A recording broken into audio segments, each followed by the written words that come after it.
Ashtavakra Gita, first chapter, the teaching of self-realization, verse 5. You are unattached, formless, and the witness of the entire universe. Therefore, be happy. Prasad Bharadwaj. Verse 5. Natvam vipradiko varno nashrami nakshigochara. Asango si nirakaro vishwasakshi sukhi bhava. You do not belong to the caste of a Brahmana or any other caste. Nor do you belong to any stage of life, ashrama. You are beyond the reach of the senses. You are unattached, formless, and the witness of the entire universe. Therefore, be happy. Ashtavakra Maharishi. In this verse of the Ashtavakra Gita, the enlightened sage Ashtavakra reminds us of the nature of the true self. He declares that the self is not confined by any societal classifications, such as caste or stage of life, nor is it perceivable through the physical senses. The self is detached, without form, and serves as the impartial witness to all that unfolds in the universe.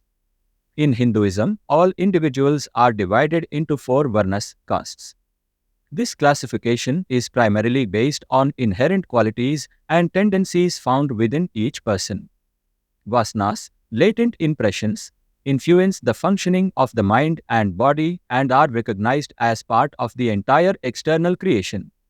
In the light of consciousness, the pure self remains independent of vasanas.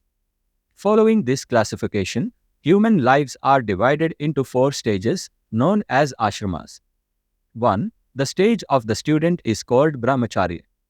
2. Living a righteous, married life is termed grihastha.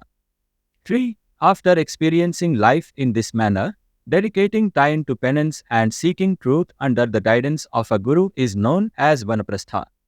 4. Realizing the illusory nature of ego and attachments, freeing oneself from bonds, and living an independent life is referred to as sannyasa. This classification is quite clear. The stages reflect changes in one's perspective and relationship with the world, representing different phases of mental evolution divided into 4 main parts, known as the 4 ashramas. The infinite self remains undivided and unique, without distinctions of knowledge and ignorance, righteousness or unrighteousness. Upon realizing this truth, the life lived in sannyasa does not involve any specific duties or regulations. However, for the welfare of society, some responsibilities are recommended even for the renunciates.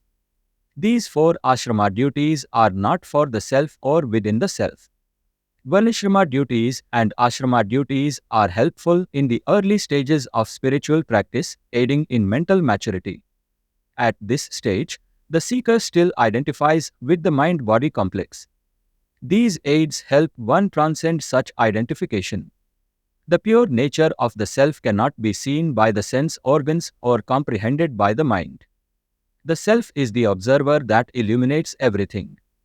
Thus, to sum up, the self is not any object, it is only Satchit.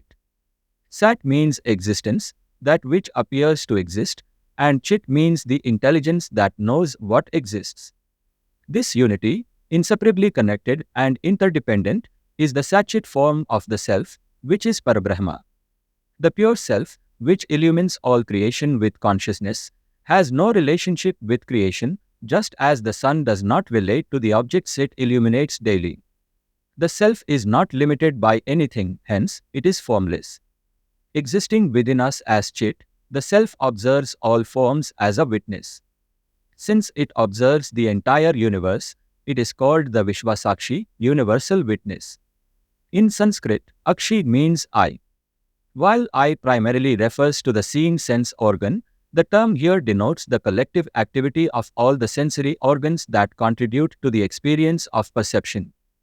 Throughout this chapter, the self is repeatedly referred to as the Sarvasakshi or Vishwasakshi, universal witness. These concepts are elaborated in the Svitasvatara Upanishad V2, where the Lord is described as the witness of everything, remaining unattached and uninvolved with all mental and intellectual activities. A similar expression is found in the Kaivalya Upanishad. Trishudhamsu yad gogyam bhokta bhogascha yad bhavet, tebhyo vilakshana sakshi chinmatroham sadashiva. Kaivalya Upanishad 18. Beyond the objects of experience, the experiencer, and the experience that occurs in the three states, waking, dreaming, and deep sleep, there exists the distinct witness. This eternal, auspicious, and consciousness formed entity is ever shining. Meditate on this truth that you are the formless and universal witness and live happily. Gradually, the sufferings, desires, and conflicts arising from worldly relations diminish. As stillness and firmness grow in meditation, peace, joy, and equanimity increase within the seeker.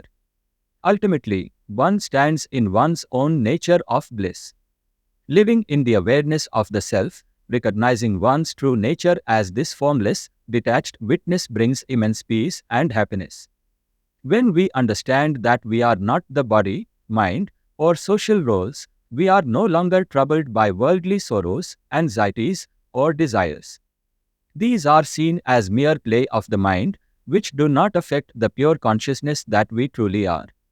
This realization dissolves stress and anxiety, allowing a deep sense of contentment and joy to emerge naturally. Meditating on this truth that you are the eternal, formless witness of the universe is to experience a profound inner peace. By identifying with the self rather than with the transient roles and stages of life, one transcends all worldly suffering and finds lasting happiness. The realization of one's true nature is the key to liberation from the cycle of birth and death, enabling a life of serenity and bliss. Dear divine souls, let us continue this journey of spiritual understanding with the explanation of the sixth verse of Ashtavakra Gita in the next video. Jai Gurudev. Blessings of peace and love to all divine souls watching.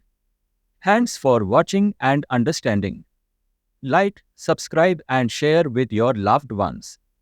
Don't forget to hit the bell icon for future post alerts.